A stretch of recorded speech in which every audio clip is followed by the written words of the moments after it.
Hello out there to anyone watching this. It's a good day. I'm here at home, got my makeup done. Um, I've got uh, an opportunity for promotion at my job and an interview for another job lined up. And life is very, very. Um,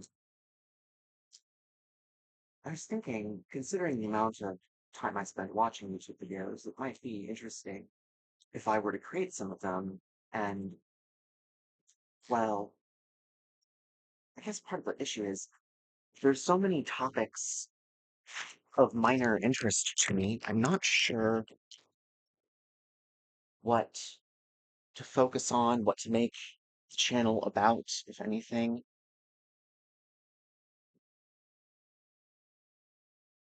But honestly, the camera on this computer is not bad. It's not bad at all. There may be something I can do with this. Um, some scripts might be helpful. I'll need to put some together, and yeah, I don't know. What do you want to hear from me about? Um, I'm Mary Lowry. I live in New York City. I've been here for almost a year. Um, I'm a trans woman. I absorbed way too much Peter Kraft as a kid. Now I'm a pagan who prays to the Hindu gods. What's the difference between that and a Hindu? Well, I don't really have a guru. I yeah, there's a lot of like famous important works of philosophy in Tantra or Vedanta that I haven't read. But then again, I'd never completely read the Bible either. Um, it's always possible that something in the Bible would have made me stay Christian, but I kind of doubt it just because one of the things that ended my ability to remain Christian and was a challenge for the first in in straightforward Hinduism as well, is that I have a tendency to see the dark side of whatever religion or philosophy I'm in as the truest expression of it, which is a bit of an odd tendency to have, and has certainly not been very stabilizing for me in the past. It turns out one of the upsides of not having a formal religion, but just, praying to the spirits whose general side you're on, is that you don't actually have to worry about the I'm not sure what to call it. The the the red flag doctrines. Like the caste system is a red flag doctrine. Eternal hell, that's a red flag doctrine. It's something that makes you raise your eyebrow and wonder, is this part of the religion because of God's influence or because of something more sinister? And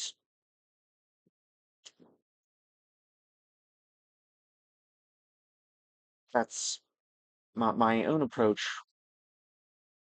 at this point is just to sort of ignore the red flags.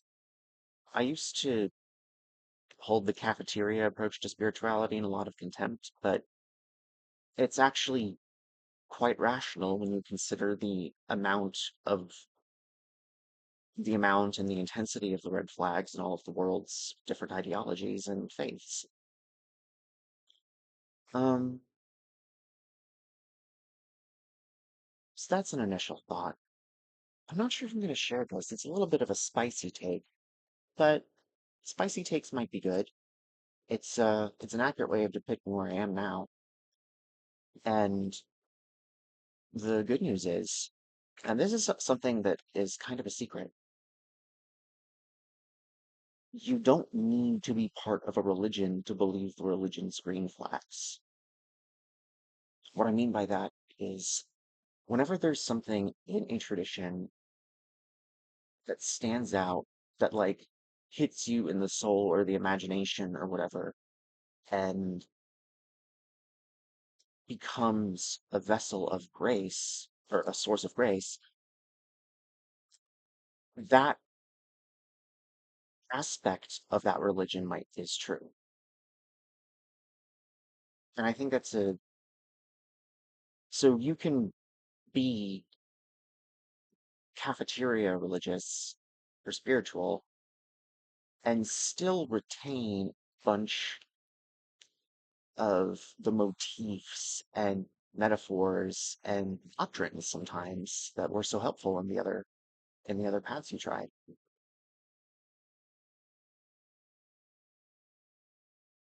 Of course, the big question is what to do next. Um,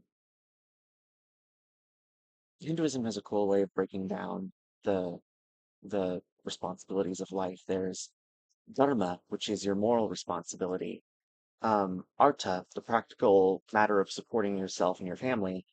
Uh, Kama, in enjoying life in what ways you can within the boundaries of dharma and artha. And finally, moksha, which is how you sort of clear the grime off your soul and continue moving on your path towards God. And I think for me, I've been focusing a lot on artha lately just because it seems the hardest.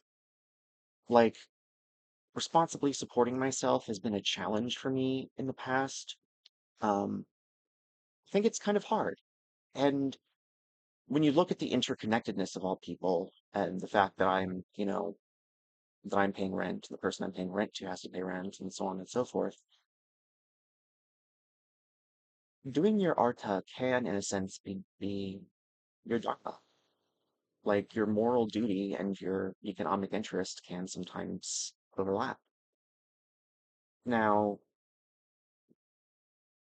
from a Christian perspective, that's kind of sketch because didn't Jesus warn a lot about mammon? And that makes a lot of sense. Um, the funny thing is, a lot of the stuff Christianity says about money is basically correct. I'm not sure how you can look at the world and disagree with it. But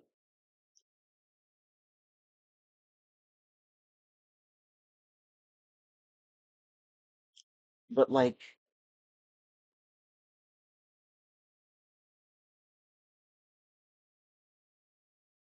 I think there is such a thing as economic dharma, economic moral duty. And I think that the spirit, if you will, of what economic dharma is seen in the goddess Lakshmi. I'm gonna get the correct moment.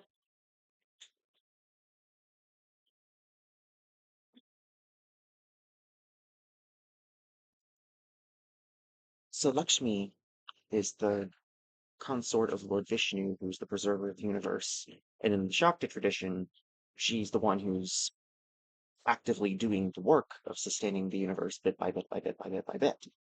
And uh, with that as the summary, I want to go to some excerpts from uh, from Awakening Shakti by Sally Kempton, which is a wonderful book about uh, God's feminine dynamic aspect, which in the Hindu tradition is called Shakti. And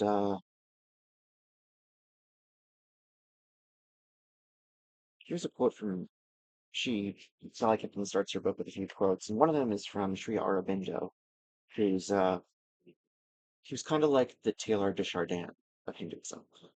Um, and he wrote, Lakshmi throws the spell of the intoxicating sweetness of the divine. To be close to her is a profound happiness, and to feel her within the heart is to make existence a rapture and a marvel. Grace and charm and tenderness flow out from her like light from the sun, and wherever she fixes her wonderful gaze, Or lets fall the loveliness of her smile, the soul is seized and made captive, and plunged into the depths of an unfathomable bliss. So, she's pretty awesome. Actually, I'm going to look at these other quotes. This next one is a Thomas Merton quote. There is in all things an inexhaustible sweetness and purity, a silence that is a fountain of action and joy. It rises up in wordless gentleness and flows out to me from the unseen roots of all created being. In dialectical behavioral therapy, which is the kind that they taught to me in the mental hospital and in the outpatient programs, and does basically work. Uh, One of their instructions for getting your life back on track is ABC. The B is building mastery. The C is some synonym for preparing for the future. The A, which comes first, is accumulate positive experience. And this is very interesting because what most people regard as positive experience, actually, there is a wide range of possible experience of a positive experience that we can have. But a deeply, a fully appreciated positive experience is an enormously powerful vector of grace. In the screw tape letters, there's an incident where the patient or Wormwood's victim goes on a walk by a pond and drinks some tea, and the earnestness of that happiness actually takes him off the route that Wormwood had him on.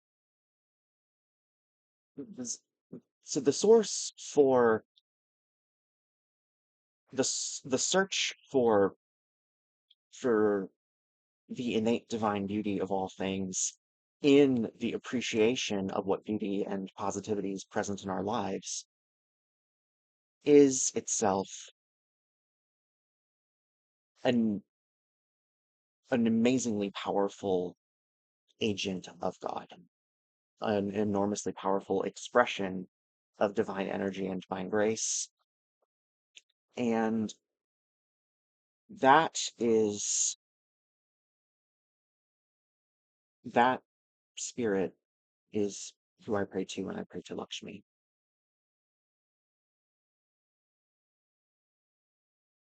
I could go bit by bit over this chapter, but um